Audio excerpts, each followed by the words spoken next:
Assalamu alaikum and welcome to Islam in Focus. I'm Sajjad Saeed. Thank you for joining us. Today's program we're going to be talking about a very important subject. And we're going to have someone who knows a great deal about this subject. Someone who's also lectured about this subject before. The subject that we're going to be talking about is called the end of negative suffering. Brother Khalil, welcome to the program. Thank you. Now, you have talked about this before, as I mentioned, on how to deal with this concept of negative suffering.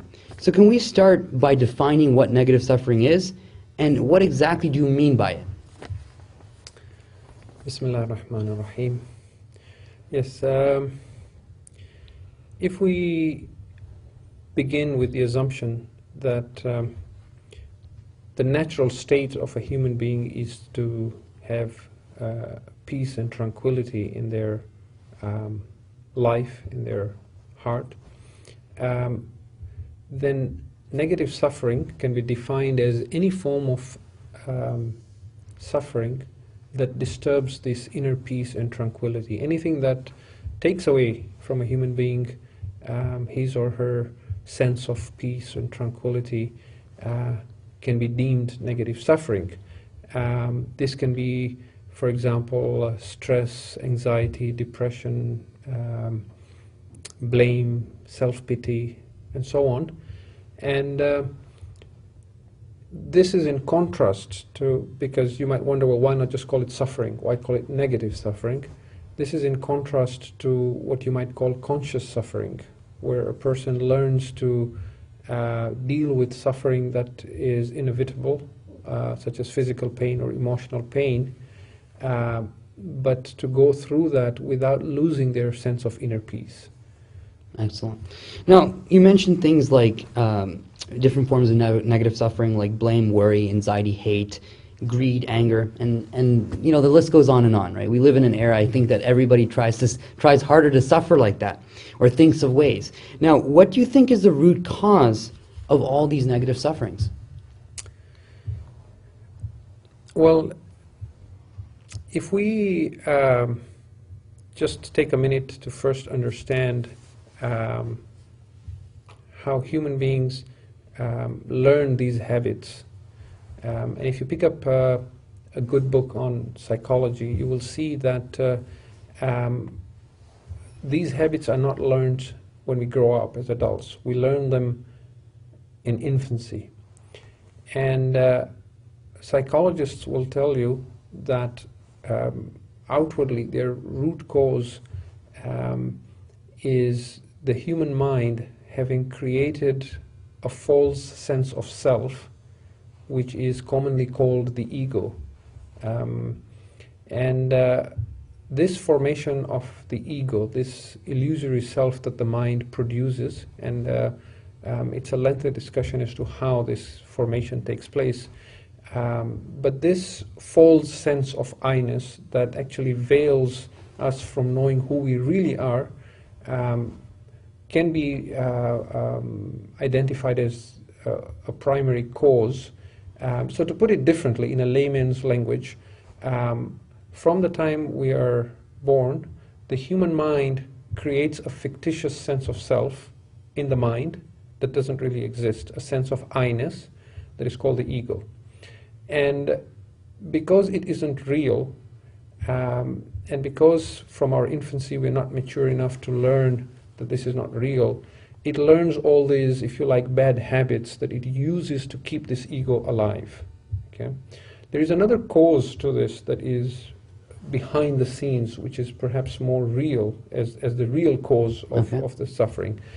And that would be the heart being distracted from God. If you look at it from an Islamic The heart meaning like our heart? Our heart, okay. The human heart, whether you talk of it as a spiritual heart or physical heart.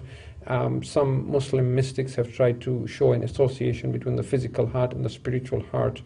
But if we just talk of it in terms of the spiritual heart, the drive by Muslim spiritualists and mystics is to teach a human being to be single-mindedly God-conscious, and to have a heart that is attached to God and not to anything besides Him, And as long as that does not happen, the human being keeps looking for happiness elsewhere, and that leads to different kinds of addictions and obsessions and so on, right? So to put it differently, outwardly the cause of negative suffering might be the mind-made false sense of self or the ego, and behind the scenes, as a result of that, the human being's self-will, which very often opposes God's will, the refusal to surrender.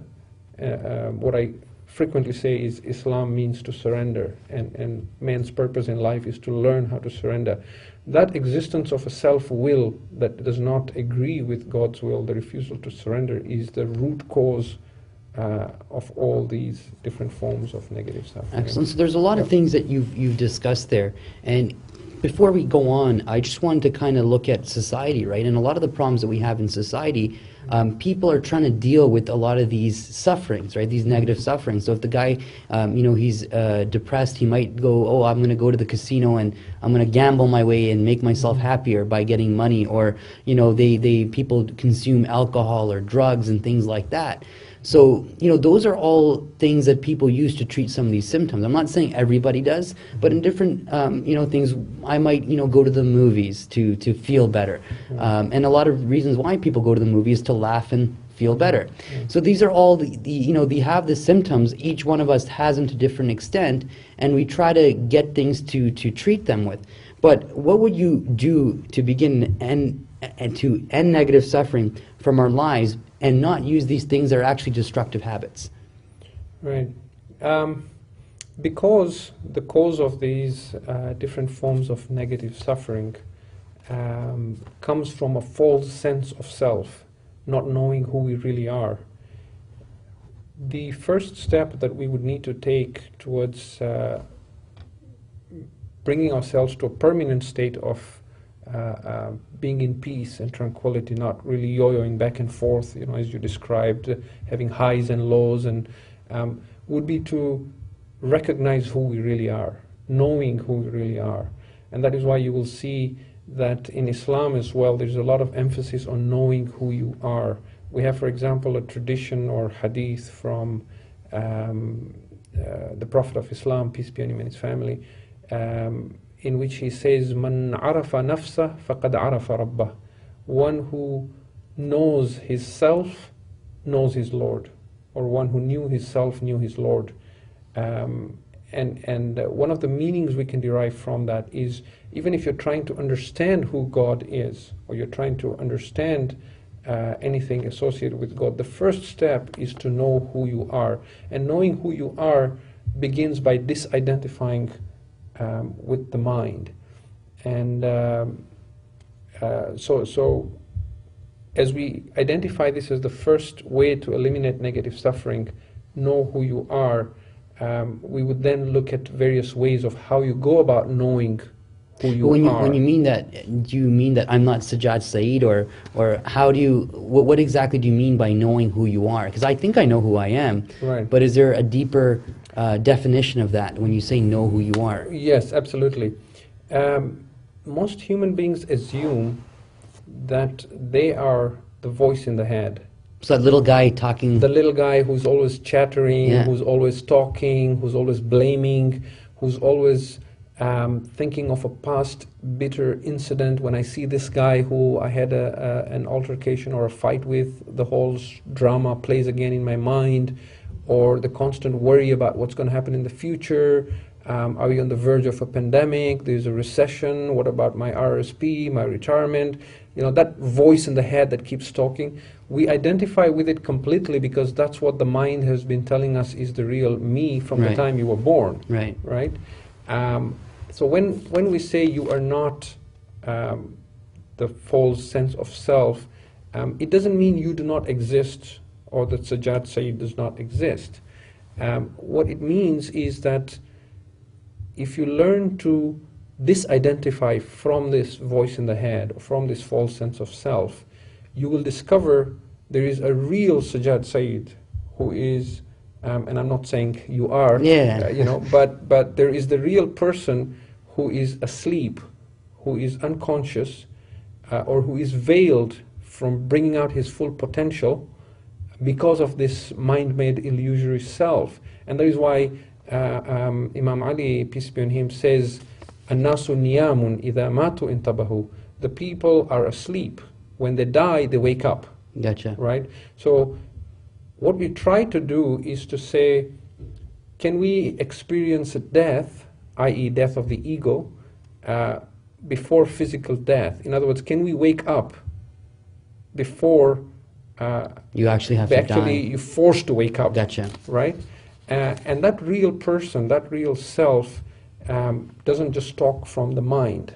That real person is wise, is sage-like, is centered in the heart, not in the mind, and it realizes and recognizes things, truths, relationships with its entire being. Gotcha. As opposed to just, a chatter in the head. So a lot of the times, I guess what you're saying is instinctively we have a lot of these things within us. Yeah. But as the ego develops over time, we start to focus on all these other things, Right. and we get caught up in anxiety and fear Right. and hatred, animosity, Right. and all these things are actually man-made illusions. But when Right. we finally discover who we are, Yeah. we have this sense of instinct or heart power, I guess, Right.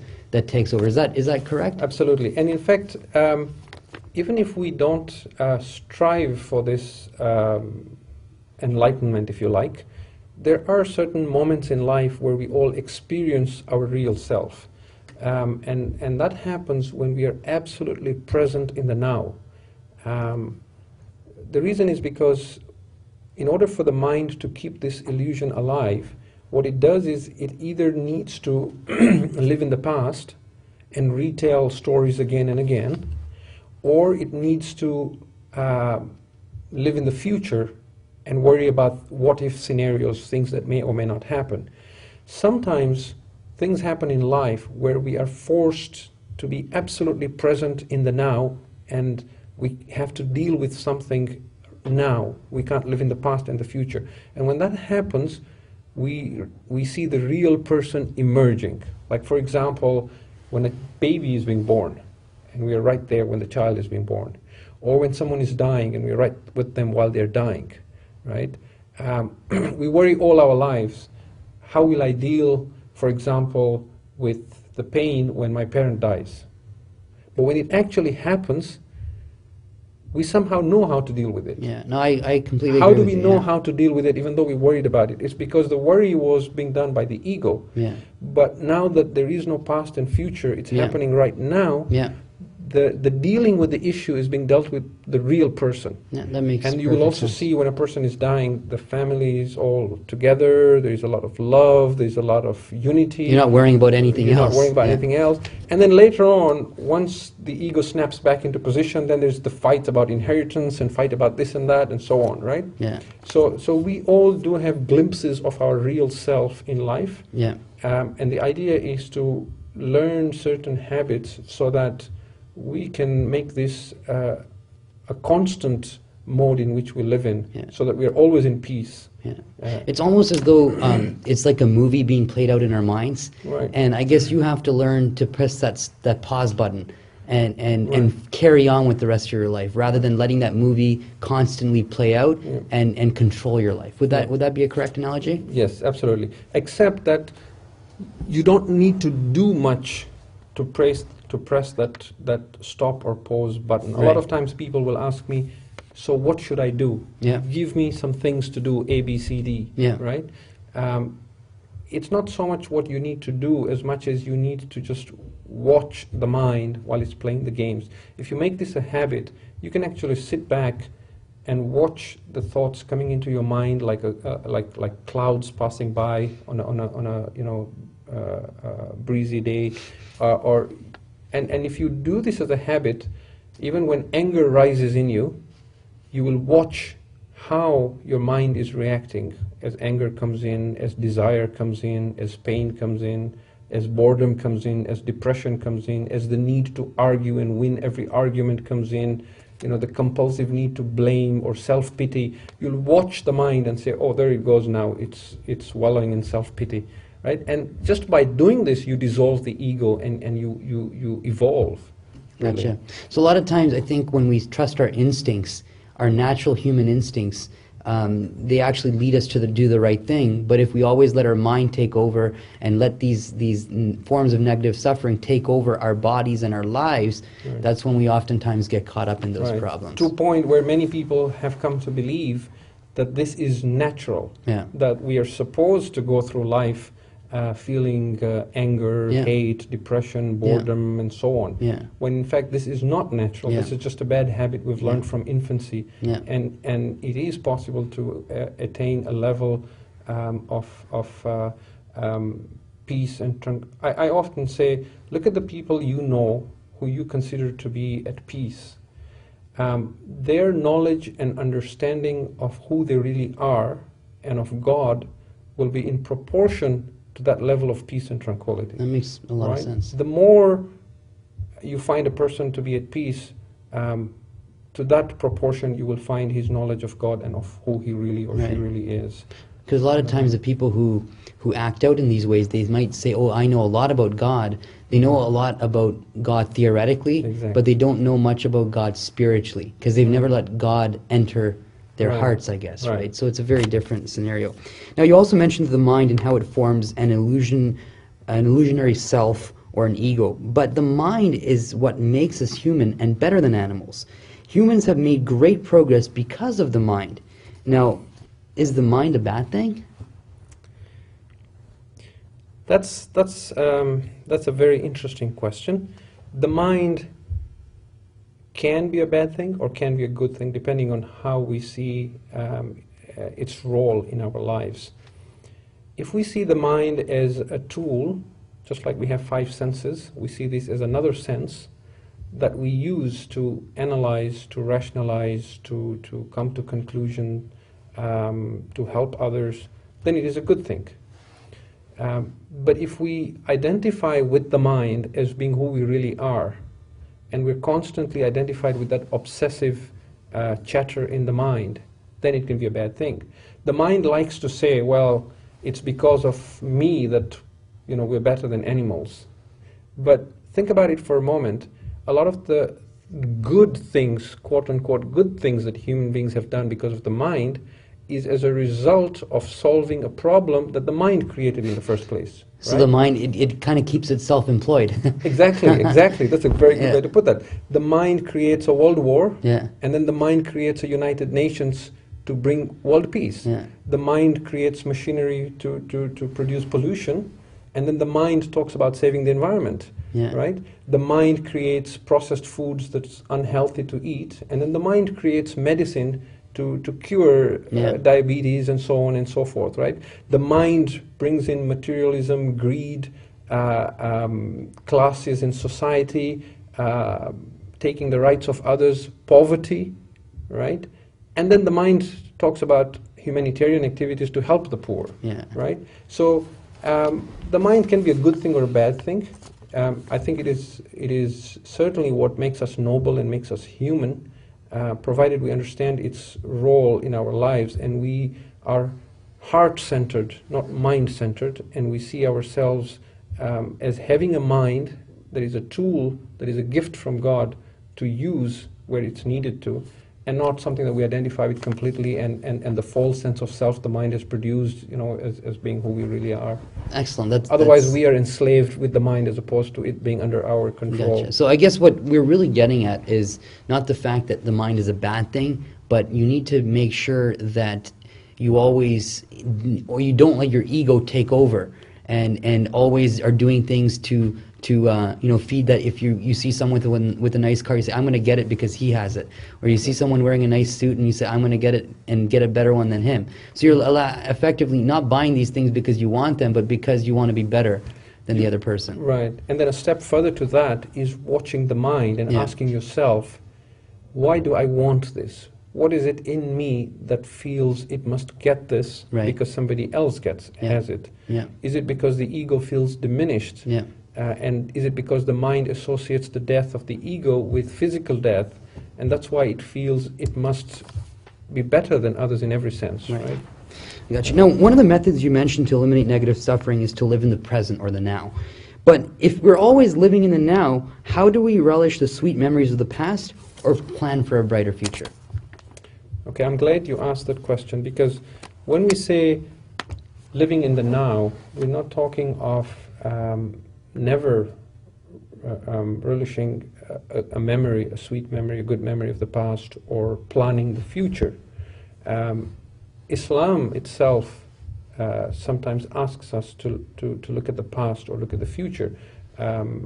As quick examples, in Muharram we talk about Imam Hussein and his sacrifices. What we're doing is going back to the past. We're relating what happened in the past. But that's because his sacrifices for humanity and his standing up for justice are lessons we can learn from. Yeah. Right?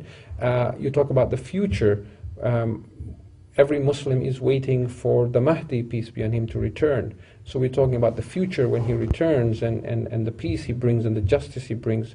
So there's nothing wrong with using the mind to go to the past or think of the future, as long as it does not become a means of churning negative thoughts, which is food for the ego. Right. It's when we use the mind to relive past bitter experiences and tell stories and dramas again and again, and not wanting to forgive others and not wanting to let go, or when we go into the future and worry and stress about what if scenarios that may or may not happen. It is that kind of past and future that is being so you want I guess you want to learn from the past and try not to make the same mistakes. Right. But at the same time, if you've had a problem with someone, don't keep on bringing it up. And if we do it right, even when we are thinking of the past or the future, we are in the present. Gotcha. We are aware, we're consciously going to the past or the future. Gotcha. It's not uncontrolled. I guess it's really looking at things effectively, right? Like if we're living today, we shouldn't spend so much time worrying about tomorrow, but act in such a way, like the saying in physics goes, cause and effect, right? So if we know what we want the future to look like, we need to do the right causes now, so the effect in the future will be the one that we want. Absolutely. But if we keep on spending time, oh, this is what happened in the past, and we keep on repeating the same mistakes, in the future we'll have exactly what we had in the past. Absolutely. And that's a very universal thing. Yeah. Now, the last question I have, if you could wrap it up very quickly, it's nice to talk about a life that's stress-free and filled with peace and tranquility, but many would argue this is just a form of romanticism almost, and it's romanticizing the possibility. What do you think, or why do you think so many of us want peace and tranquility in our lives, but yet so few of us actually find it? I think the reason why so many of us want peace but so few of us find it is because we identify ourselves with the mind and not with the heart. So when we're looking for peace, instead of realizing that peace will come by knowing who we really are, we turn to the mind for solutions, and the mind obviously only knows what it has created as an illusory self. It offers solutions that are material and physical. So we tend to look for peace by rearranging the physical circumstances of our life, by finding a new job, finding a new relationship, moving to a new place. But those are not what will really give us peace, and that's why it eludes so many people. It's only by knowing who we really are and being heart-centered as opposed to mind-centered that we can. So you got a lot of things. I guess what we've been talking about is all connecting with the heart and mind, and really realizing who we are. But in conclusion, and maybe you could just comment on this briefly as soon as I say it. But what we really need to learn how to do is live effectively today.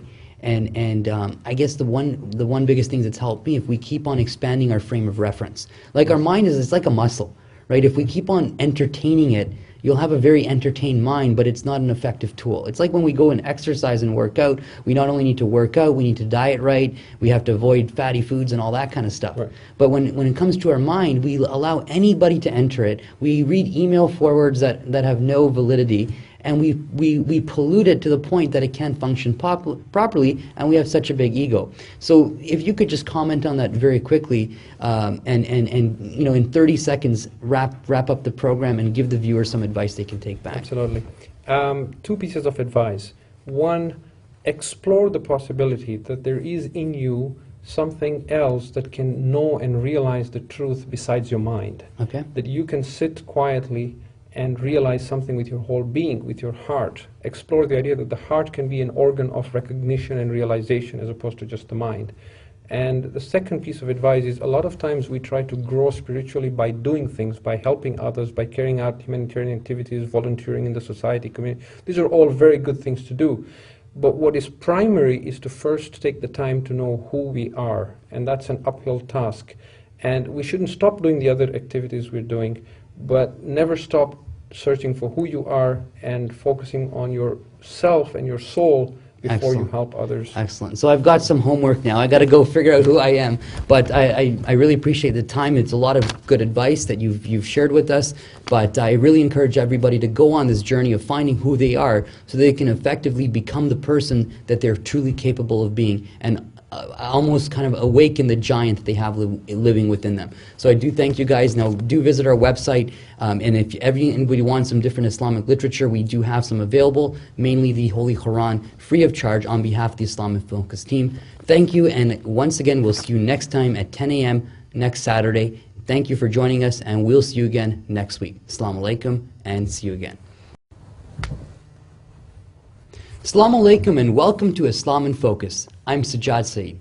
Thank you for joining us. Today's program we're going to be talking about a very important subject. And we're going to have someone who knows a great deal about this subject. Someone who's also lectured about this subject before. The subject that we're going to be talking about is called the end of negative suffering. Brother Khalil, welcome to the program. Thank you. Now, you have talked about this before, as I mentioned, on how to deal with this concept of negative suffering. So can we start by defining what negative suffering is, and what exactly do you mean by it? Bismillah ar-Rahman ar-Rahim. Yes, if we begin with the assumption that the natural state of a human being is to have peace and tranquility in their life, in their heart, is the human mind having created a false sense of self, which is commonly called the ego. This formation of the ego, this illusory self that the mind produces, and it's a lengthy discussion as to how this formation takes place, but this false sense of I-ness that actually veils us from knowing who we really are can be identified as a primary cause.